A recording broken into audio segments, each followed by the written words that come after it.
നമസ്കാരം. Raf talks ഫുട്ബോളിലേക്ക് ഏവർക്കും സ്വാഗതം. കഴിഞ്ഞ വർഷത്തെ ഏറ്റവും മികച്ച താരത്തിന് സമ്മാനിക്കുന്ന ഗ്ലോബ് സോക്കർ അവാർഡ് ഇന്നാണ് നൽകപ്പെടുക. ഇന്ന് രാത്രി ഇന്ത്യൻ സമയം 8:30 ദുബൈയിൽ വെച്ചുകൊണ്ടാണ് ഈ ഒരു പുരസ്കാര ദാന ചടങ്ങ് സംഘടിപ്പിക്കപ്പെടുക. ദുബൈയിലെ പാം അറ്റ്ലാന്റിസിൽ വെച്ചുകൊണ്ടാണ് ഈ ചടങ്ങ് നടക്കപ്പെടുക. കഴിഞ്ഞ തവണ ഈ അവാർഡ് സ്വന്തമാക്കിയത് സൂപ്പർ താരം കരീം ബെൻസിമയാണ്. അതിനു മുൻപ് കിലിയൻ എംബപ്പയാണ് ഈ ഒരു പുരസ്കാരം സ്വന്തമാക്കിയിട്ടുള്ളത്. ക്രിസ്ത്യാനോ റൊണാൾഡോ ഒരുപാട് തവണ സ്വന്തമാക്കിയിട്ടുള്ള ഒരു പുരസ്കാരം കൂടിയാണ് ഗ്ലോബ് സോക്കർ അവാർഡ്. മാത്രമല്ല, ഇന്നത്തെ പുരസ്കാര ചടങ്ങിൽ ക്രിസ്ത്യാനോ റൊണാൾഡോക്ക് മറഡോണ അവാർഡ് ഉറപ്പാണ്. അത് സ്ഥിരീകരിക്കപ്പെട്ട് കഴിഞ്ഞ കാര്യമാണ്. 2023 എന്ന കലണ്ടർ വർഷത്തിൽ ഏറ്റവും കൂടുതൽ ഗോളുകൾ നേടിയ താരമായതിനാലാണ് ക്രിസ്ത്യാനോ റൊണാൾഡോക്ക് മറഡോണ അവാർഡ് ലഭിക്കുക. ഇന്ത്യയിൽ ഇന്ന് രാത്രി 8:30 ഈ പുരസ്കാരദാന ചടങ്ങ് വീക്ഷിക്കാനാവുക.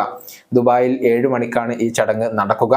ഇനി ഈ ചടങ്ങ് എവിടെ ലൈവായി കാണാം എന്നുള്ളത് ആരാധകർക്ക് അറിയേണ്ട കാര്യമാണ്. ഗ്ലോബ് സോക്കറിന്റെ യൂട്യൂബ് ചാനലിലും വെബ്സൈറ്റിലും അവരുടെ തന്നെ ആപ്ലിക്കേഷനിലും ടിക്ടോക്കിലും ഒക്കെ എല്ലാവർക്കും ഈ ഒരു ലൈവായി കൊണ്ട് ചടങ്ങ് നമുക്ക് വീക്ഷിക്കാൻ സാധിക്കും എന്നുള്ളതാണ്.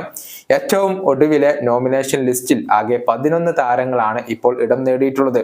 സൂപ്പർ താരങ്ങളായ ക്രിസ്ത്യാനോ റൊണാൾഡോയും ലയണൽ മെസ്സിയും ഏറ്റവും ഒടുവിലെ നോമിനേഷൻ ലിസ്റ്റിൽ ഉണ്ട്.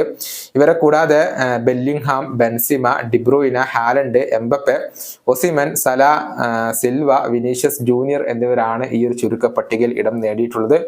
ഏറ്റവും മികച്ച പുരുഷ താരത്തിനുള്ള അവാർഡിന് പുറമെ വനിതാ താരത്തിനുള്ള അവാർഡ്, ഏറ്റവും മികച്ച ക്ലബിനുള്ള award, fan favourite player award എന്നിവയൊക്കെ ഇന്ന് നൽകപ്പെടുന്നുണ്ട് എന്നുള്ളതാണ്. ആരായിരിക്കും കഴിഞ്ഞ വർഷത്തെ മികച്ച താരമായിക്കൊണ്ട് തിരഞ്ഞെടുക്കപ്പെടുക? നിങ്ങളുടെ പ്രവചനങ്ങൾ നിങ്ങൾക്ക് രേഖപ്പെടുത്താം. ഈ വീഡിയോയുടെ അവസാനിപ്പിക്കുന്നു. വീണ്ടും കാണാം.